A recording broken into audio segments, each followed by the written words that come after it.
আমাদের শেখ আব্দুর রাজ্জাক বিন ইউসুফ যিনি সিলেট এসেছিলেন এবং এডুকেশন সেন্টারে আইসা ওনার একজন জিজ্ঞেস করেছিল, উনি সুস্পষ্ট বলে দিয়েছে জুমার খুতবা আরবি খুতবা দেওয়া বেদাত। এই যে আমাদের সিলেট এডুকেশন সেন্টার যখন সুবিদ বাজার ছিল, তো আমি আমাদের শেখের কাছে বিনয়ের সাথে জানতে চাইবো, যেহেতু আলোচনাগুলো আমাদের কাছে যাবে, যে আমাকে আপনারা একটা প্রমাণ দেখান রাসূলুল্লাহ সাল্লাল্লাহু আলাইহি ওয়াসাল্লামের ইন্তেকালের, রাসূল 11 হিজরিতে ইন্তেকাল করেছেন, হযরত আবু বকর ইন্তেকাল করেছেন 13 হিজরিতে, হযরত ওমর ইবনে খাত্তাব ইন্তেকাল করেছেন 23 হিজরিতে বা 24 হিজরিতে।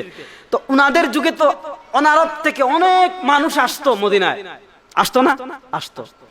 কিন্তু আপনি বলছেন জুমার নামাজ এর খুতবাটা বক্তৃতা, আপনি যদি বাংলা ভাষায় বক্তৃতা দেন মানুষ বুঝবে না। আমি আপনার কাছে জানতে চাইবো, এই ইল্লত তো খায়রুল কুরুনে ছিল। হযরত ওমর রাদিয়াল্লাহু তাআলার যুগে তো 17 হিজরিতে কুফা বিজয় হয়েছে। তারপর দেখেন হযরত মুহাম্মদ বিন কাসিম তো খেলাফত রাশিদার পরপরই তো হিন্দুস্তানে এসেছেন, ওইদিকে আমি যাচ্ছি না। তো উনারা যে এত বিস্তৃত অঞ্চলে দিনের খিদমাত করলেন রাসূলুল্লাহ সাল্লাল্লাহু আলাইহি ওয়াসাল্লামের জীবদ্দশায়, বিশেষ করে ওমর রাদিয়াল্লাহু তাআলা খেলাফত কালে মদিনা এত লোক আসছে, কিন্তু একটা নজির দেখেন যে রাসূলুল্লাহ সাল্লাল্লাহু আলাইহি ওয়াসাল্লাম তাদের জন্য জুমার খুতবা মাতৃভাষায় অনুবাদ করিয়েছেন? একটা নজির নাই। কেন নাই?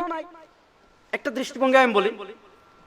হযরত ইমাম বুখারী রাহিমাহুল্লাহ বুখারীতে হাদিস এনেছেন, যে অনেক লম্বা হাদিস, যে প্রথম জুমার নামাজ পড়তে প্রথম যে ব্যক্তি মসজিদে আসে ফাকান্নামা কাররাবা বুদনাতান, সেজন্য একটা উট আল্লাহর রাস্তায় সদকা করলো। তো এই হাদিসের শেষে রয়েছে যে ফালাম্মা খরাজাল ইমাম তাওয়াবুল মালায়েকাতুস সুহুফ, তাওয়াবুল মালায়েকাতুস সুহুফ হাত্তা ইয়াসমাউনা যিকর, যে যখন ইমাম খুতবা দেওয়ার জন্য বের হয়ে যান তো তখন ফেরেশতারা খাতাপত্র গুটিয়ে জিকির শুনেন।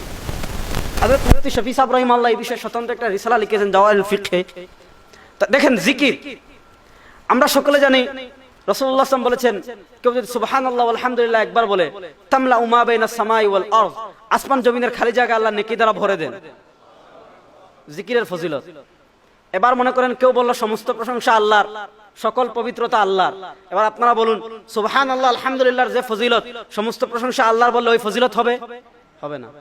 দেখেন আমাদের ভাইরা বড় হিকমতের সাথে বলেন যে জুমার খুতবা বাংলাতে দিলে তো কেউ বুঝে না। আমি ওনাদেরকে বলবো, আমরা যে আজান দেই 5 বেলা, আজান মানুষ সবাই বুঝে যে কি বলতেছে। শুনেন নাই আমাদের এই শেখের দুর্লভপুর হুজুর থেকে শুনছিলাম ঘটনা, যে আমাদের কানাইঘাটের এক লোক গিয়েছিল হজে, গিয়ে বলছে যে সৌদি আরবের সবকিছু আরবি, শুধু আজানটা এরা বাংলাতে দেয়। সৌদি আরবের সবকিছু তার আরবিতে বলে, শুধু আজানটা বাংলাতে দেয়। অর্থাৎ সে মনে করছে আজান এটা বাংলা ভাষা। তো এখন এই যে আজান আশহাদু আল্লা ইলাহা ইল্লাল্লাহ আশহাদু আন্না মুহাম্মাদুর রাসূলুল্লাহ হাইয়া আলাস সালাহ হাইয়া আলাল ফালাহ প্রতিদিন 5 বার দেওয়া হয়, কিন্তু এটার অর্থ কয়জনে বুঝে? তাহলে তো যদি আপনি মানুষ না বুঝে এই অজুহাতে জুমার খুতবা বাংলাতে দিতে চান, তাহলে তো আজানটাও বাংলাতে দিতে হবে। কথা বুঝাতে পারতেছি না মনে হয়?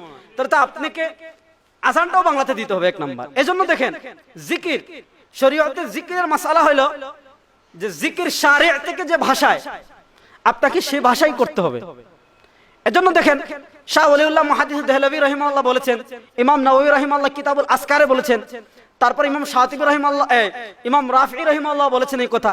শাহ ওলিউল্লাহ মুহাদ্দিস দেহলভী রাহিমাহুল্লাহ বলেছেন ওয়া কাউনুল খুতবাতি বিল আরাবিয়াতি, কেন?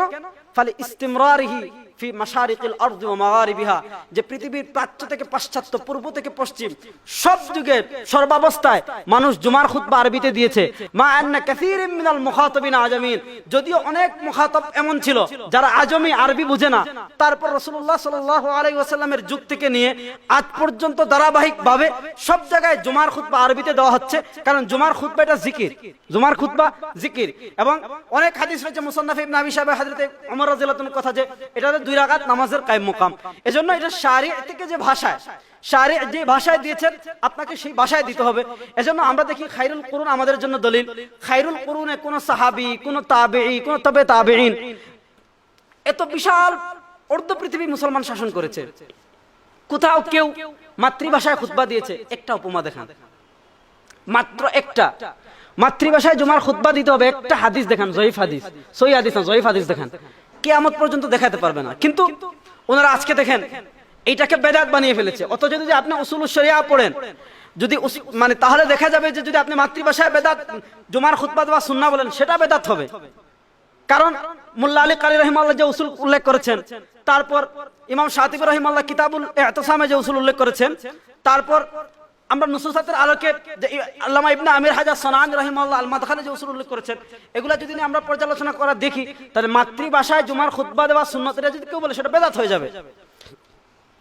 এজন্য আমি শেষে এই কথাটাই আমার আব্দুল সবুর চৌধুরী সাহেবকে বলবো যে আমরা কয়েকদিন পূর্বে একটা ভিডিও দেখেছি অফিসিয়াল চ্যানেলে, উনি আমাদের সিলেটের ওলামা ইকরামকে নিয়ে খুব কটাক্ষ করে কথা বলেছেন। আমি আমার মুহতারাম শায়েখকে বলবো যে আপনি বলেছেন যে উদাহরণ দিয়ে বুঝিয়েছেন যে বাংলাদেশে কিছু মানুষ এখন আছে যারা জমি জবরদখল করে, কিন্তু এই ব্যক্তির এই জমির একজন মালিক থাকে। তো যে ব্যক্তি জবরদখল করে সে কিন্তু শক্তিশালী হয়, সমাজে দাপট থাকে, এজন্য সে অনেক কিছু করে ফেলে, কিন্তু সে প্রকৃত মালিক না। তো উনি বলেছেন আমরা যারা হানাফি ইমাম আবু হানিফা রাহিমাহুল্লাহর তাকলিদ করি, তো আমরা হলাম দ্বীনের জবরদখলকারী, আর ওনারা হলেন প্রকৃত সুন্নাহর অনুসরণকারী, এজন্য নাকি আমরা ওনার সাথে বসতে চাই না। তো আমি বলবো আমাদের এখানে শিক্ষিত সমাজ আছেন অনেকে, আমি অনুরোধ করবো যে যদি কারোর সাথে আব্দুল সবুর চৌধুরী মুহতারামের খাতির থাকে, তো আমাদের বড় আকাবির লাগবে না, ইনশাআল্লাহ আমি বসবো ওনার সাথে। যদি আমি বুঝাতে পারি আমারটা সঠিক, তাহলে উনি মানবে, আর উনি যদি বুঝাতে পারে তাহলে আমি ওনারটা মানবো ইনশাআল্লাহ। কোনো কথা নাই, এখানে তো আমাদের কোনো দ্বন্দ্ব নাই। আমরা উনিও লা ইলাহা ইল্লাল্লাহ মুহাম্মাদুর রাসূলুল্লাহ যদি শিরিক মানে, তারপরে তো উনি আল্লাহ এক, রাসূল সাল্লাল্লাহু আলাইহি ওয়াসাল্লাম তো মানে, ওনার সাথে তো আমাদের কোনো দ্বন্দ্ব নাই। আমাদের উস্তাদ মুহতারাম কিতাব লিখেছেন ওয়াহদাতুল উম্মাহ ওয়াত্তিবাউস সুন্নাহ, এবং দেখেন এই মাসালাগুলো রফে ইয়াদাইন, কিরাত খালফাল ইমাম, আমিন বিল জাহার, এগুলো কিন্তু খায়রুল কুরুন থেকে আসছে, খায়রুল কুরুন থেকে আসছে। আমি একটা ঘটনা শুনাই। ইমাম মুহাম্মদ রাহিমাহুল্লাহর একটা কিতাব আছে, কিতাবুল হুজ্জা আলা আহলিল মদিনা, ওই কিতাবে এনেছেন ইমাম তাহাবী রাহিমাহুল্লাহ শরহ মাআনিল আসার এনেছেন। হযরত ইব্রাহিম নাখাই রাহিমাহুল্লাহ প্রসিদ্ধ তাবী 94 হিজরিতে যিনি ইন্তেকাল করেছেন, ওনাকে কি একজন জিজ্ঞেস করছে যে আপনি যখন নামাজ পড়েন হাত তোলেন না কেন, রফে আদান করেন না কেন? তো অথচ হযরত ওয়াইল ইবনে হুজুর রফে আদানের হাদিস বর্ণনা করেছেন। তো উনি বলেছিলেন ইন রাআ ওয়াইলুন মাররা ফাকাদ রাআ আব্দুল্লাহ 50 মাররাতান আন্নাহু লাম ইয়ারফা ইয়াদাইহি ইল্লা ফি আউয়ালি মাররা, যে দেখেন যে যদি ওয়াইল ইবনে হুজুর রাসূলুল্লাহ সাল্লাল্লাহু আলাইহি ওয়াসাল্লামকে একবার করতে দেখেন, তাহলে হযরত আব্দুল্লাহ ইবনে মাসউদ রাদিয়াল্লাহু তাআলা আনহু রাসূলুল্লাহকে 50 বার দেখেছেন রফি আদায় না করতে। এজন্য আব্দুল্লাহ ইবনে মাসউদ আফকাহ, এবং আপনারা জানেন ইতিহাসের কিতাবাদিতে এটা লেখা হয়েছে যে কুফাতে 1500 সাহাবা একরাম থাকতেন। সেই 1500 সাহাবা একরামের ভিতর 70 জন সাহাবী এমন ছিলেন যারা বদরের যুদ্ধে অংশগ্রহণ করেছেন। সেই 1500 সাহাবা একরাম এবং আরো সাহাবা একরাম, এবং তো সেই সময় কুফা শহরে যত সাহাবী থাকতেন আর কোন শহরে তত সাহাবী থাকতেন না, সেই 1500 সাহাবা এবং বড় বড় ফকিহ সাহাবীদের সুবিন্যস্ত ফিকটা হলো ফিকহে হানাফি, ওটা রূপণ করেছেন হযরত আব্দুল্লাহ ইবনে মাসউদ। আল ফিকহু যারাহু ইবনে মাসউদ ওয়া আলকামা হাসাদ, যেটা আলাউদ্দিন হাসকাফি বলেছেন আদ-দুরুল মুখতার। সুম্মা ইব্রাহিম দাওয়াস, নু'মান তাহিনুহু, ইয়াকুব আজিনুহু, মুহাম্মাদুন খাবিজুন ওয়াল আকিলুন নাস। ইমাম আবু হানিফা তো নতুন কিছুই করেননি, শুধুমাত্র উনি সুবিন্যস্ত করে গিয়েছেন। এজন্য আমরা আমাদের শায়েখদেরকে অনুরোধ করব যে মুসলিম উম্মার এই ক্রান্তি লগ্নে আজকে দেখেন রাসূলুল্লাহ সাল্লাল্লাহু আলাইহি ওয়াসাল্লাম হাদিসে বলেছেন, তিরমিজি সানের হাদিসে আছে, দাজ্জাল বের হওয়ার আগে পৃথিবীর অবস্থা হবে ইউশিল ফিতনা কাকিতাইল লাইল ইউসবিহুর রাজুলু ফিহা মুমিনান ওয়া ইউমসি কাফিরান ওয়া ইউমসি মুসবিহান মুমিনান ওয়া ইউসবিহু কাফিরা, যে পৃথিবীতে ফিতনা এমন ভাবে আসবে মানুষ সকালে মুসলমান থাকবে, বিকেলে কাফের হয়ে যাবে, বিকেলে কাফের হয়ে যাবে, সকালে মুসলমান হয়ে যাবে। আজকে দেখেন বাংলাদেশে কত ধরনের ফিতনা, মডারেটদের ফিতনা, ইত্তেদাদের ফিতনা, মুস্তাশরিকিনদের ফিতনা, মুলহিদদের ফিতনা, কাদিয়ানীদের ফিতনা, বেরলভীদের ফিতনা, রেজবিদের ফিতনা, তারপর হলো কত ফিতনা আমরা মোকাবেলা করব। এখন যদি আপনারা আমাদেরকে এই ছোটখাটো বিষয়ে দেখেন, আপনি যদি মানুষকে আয়সা বলেন যে আমাদের নামাজ সঠিক না, তখন আমরা কিন্তু বাধ্য হয়ে জবাব দিতে হবে। তো আজকে মানুষ তৃষিত নয়নে ওলা আমাদের দিকে তাকিয়ে আছে। এই সময় পুরা পৃথিবীতে যখন মুসলমান ঈমান হারা হয়ে যাচ্ছে, আজকে দেখেন এই সম্প্রদায় যে ফিতনা আসছে, যে এই হিজবুত তাওহীদ বাজিদ খান পন্ডিত, তো ওর যদি বইগুলো পড়েন তো জঘন্য কথাবার্তা, আমি এদিকে যাচ্ছি না। তো আজকে তরুণ সম্প্রদায় হিজবুত তাওহীদের দিকে ধাবিত হচ্ছে। তারপর সংশয়বাদ, এটা তো একটা বিশাল ফিতনা আজকে, সংশয়বাদ, অর্থাৎ সে নামাজ পড়ছে, রোজা রাখছে, কিন্তু শরীয়তের একটা বিধান সম্পর্কে তার সংশয় আছে, সে কিন্তু এলিট শ্রেণী সমাজে, কিন্তু ইসলামের হুদুদ কিসাসের ব্যাপারে তার আপত্তি আছে সামান্য। তো এই যে এত ফিতনার মাঝে আপনারা আছেন, রফে আদান, আমিন বিল জাহার আর কিরাত খালফাল ইমাম, দেখেন এগুলা দুইটাই সুন্নাহ। দেখেন আমরা কখনো রফে আদানের বিরুদ্ধে বলি না, আমরা কখনো কিরাত খালফাল ইমামের বিরুদ্ধে বলি না, আমরা কখনো আমিন বিল জাহারের বিরুদ্ধে বলি না, কারণ এগুলো হলো রাসূল সাল্লাল্লাহু আলাইহি ওয়াসাল্লামের সুন্নাহ এবং সাহাবায়ে কেরাম এটা করেছেন। কিন্তু আপনারা বলতেছেন আমাদেরটা জাল, আমাদেরটা হচ্ছে না, এবং উম্মার ভিতর সালাফের ব্যাপারে বদগুমান।